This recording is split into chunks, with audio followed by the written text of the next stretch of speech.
Greetings and welcome to this edition of Positronic Hypersonic. Positronic hypersonic. Positronic Hypersonic. I'm Barry P. Cook, and I'm here to talk to you about Wolfman, which came out way back in January of this year. As the film starts, it's 1995, and a hiker's vanishing in the remote mountains of Oregon has sparked speculation about a virus linked to the region's wildlife, as during a hunting trip in the area, a young Blake Lovell and his stern father Grady spot a mysterious humanoid creature lurking in the forest and hide in an elevated hunting blind. When Grady later informs his friend Dan about the beast, Dan turns down his suggestion to hunt it with him so as to protect not only Blake, but also Dan's son Derek. 30 years later, Blake lives in San Francisco with his daughter Ginger and his wife Charlotte, where he works from home as a writer. Like his now estranged father, he struggles to control his temper, causing a strain on his marriage. One day, he receives a death certificate for Grady, who had gone missing, in the mail, as well as the keys to his childhood home. He decides to vacation there in an attempt to repair his relationship with Charlotte. Having arrived in the woods and nearing his father's cabin, he finds himself needing to seek directions, and he encounters Derek, who leads the family to the house as the sun sets. But just before they get there, Blake has to swerve the truck they're driving off the road at the sight of a creature like the one he saw as a child. The creature then scratches Blake's arm and kills Derek. Blake frantically leads his family to the house on foot, turning on the generator and barricading the entrance to protect them from the monster outside. With his arm bloody and infected, Blake starts to show signs of illness, losing teeth, sweating profusely, and experiencing noise sensitivity. Hearing the creature outside, he puts his ear to a side door, only for the monster to grab his foot through the pet door and injure him further before Charlotte stops it by hitting it with a hammer. Charlotte begins to grow increasingly worried as Blake loses some motor functions and his ability to speak and understand her. Fangs grow in place of his teeth, and he develops night vision, making him see the house as brighter than it is. His skin blisters, his hair thins on his head, and spreads in patches all over his body. And to fight the pain in his arm, he gnaws on it like an animal, frightening her. Sometime later, Charlotte spots a rundown truck outside and jump-starts it. Before the family can drive away, however, the creature smashes the windshield and, in fact, rips the gear shift right off the steering column, forcing them to seek shelter atop a greenhouse. Blake signals Charlotte to take Ginger back to the house and runs in the opposite direction to make the monster follow him. Moments later, a limping and more deformed Blake returns. He vomits fingers that he bit off the monster's hand and menacingly approaches Charlotte, scaring her and Ginger. In the next moment, he starts to leave to keep them out of danger, but the creature finds its way in and attacks them. Blake puts himself between the monster and his family, and in the struggle, he tears out the creature's throat and kills it. Recognizing a tattoo on its arm, Blake realizes that the monster is in fact his infected father. He then runs outside and his bone structure changes, with claws forcing out of his fingernails, and his vision becomes completely warped.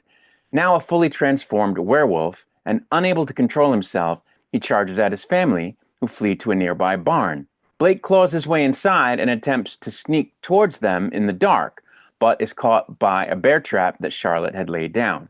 He then chews off his ensnared foot and continues pursuing, as Charlotte and Ginger escape and hide in a hunting blind as the sun rises. Blake climbs up the hunting blind to them, and Charlotte points a rifle at him. Ginger convinces her mother that Blake is in pain and wants to die. The family share a final look as Blake lunges at Charlotte, and she fatally shoots him. They then confront a dying Blake before walking out of the forest, taking in the beauty of a valley that he once described seeing as a child. And that's where the movie ended. So, I knew that I wanted to see this movie as soon as I saw the trailer, because first of all, Wolfman movie, how are you not going to see that? And secondly, I have been enamored with the acting ability of Julia Garner since the first episode that she was in of Ozark, which was a Netflix show for a couple of seasons a few years ago.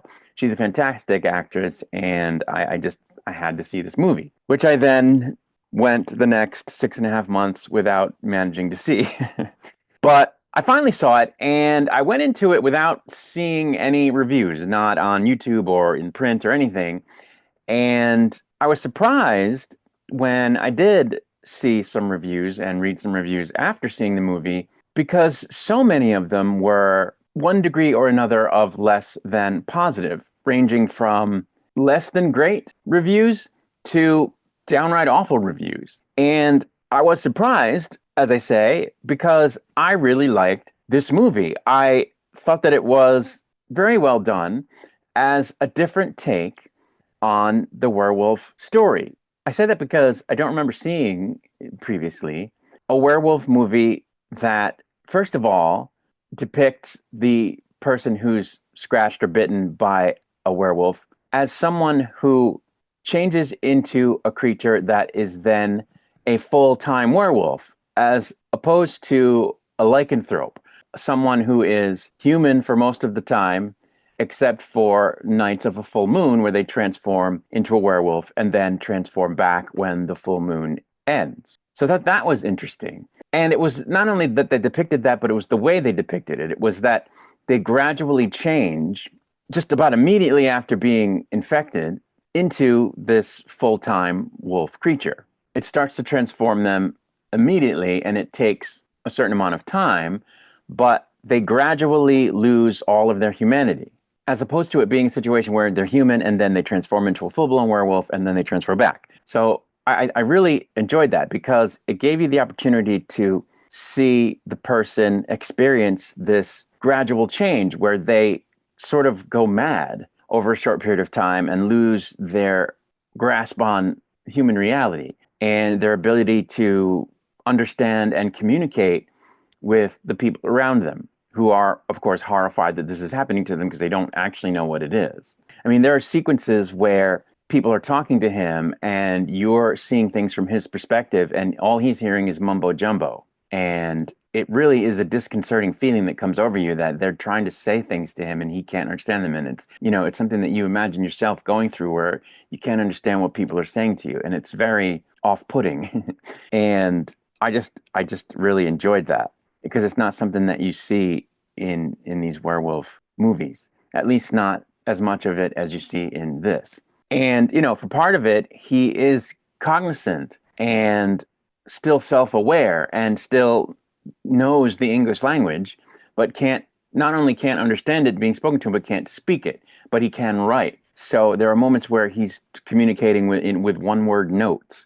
And it's just, you get this feeling of desperation. And it's what a movie should do. It should make you feel these things that the characters are feeling. And so I really enjoyed that. And it shows you as well his visual perspective. It shows you how he sees the world. And it's, a perspective that's basically colorblind. It's all gray, right? Except for points of light, which glow brightly. And that includes the eyes of his daughter and wife that glow like blue. So you get this really warped view of the world that he's seeing. And it's just, I think, really compelling. At one point, he hears a spider crawling on the wall, and it sounds like a jackhammer because his senses are so heightened. And it's crazy. So I thought all of that was good.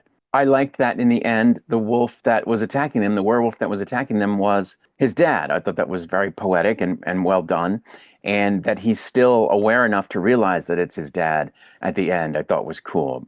I really loved Julia Garner's performance, which is not a surprise to me at all. She's awesome. So I really enjoyed her in the movie. I thought the kid did a good job. And I liked the ending. I liked that in the end, they basically mercy kill him and then sit with him and comfort him as he's dying. So I just thought that was all really, really good. The part where he chews off his own foot to go after them, it's just good stuff. So I liked a lot of stuff about this movie.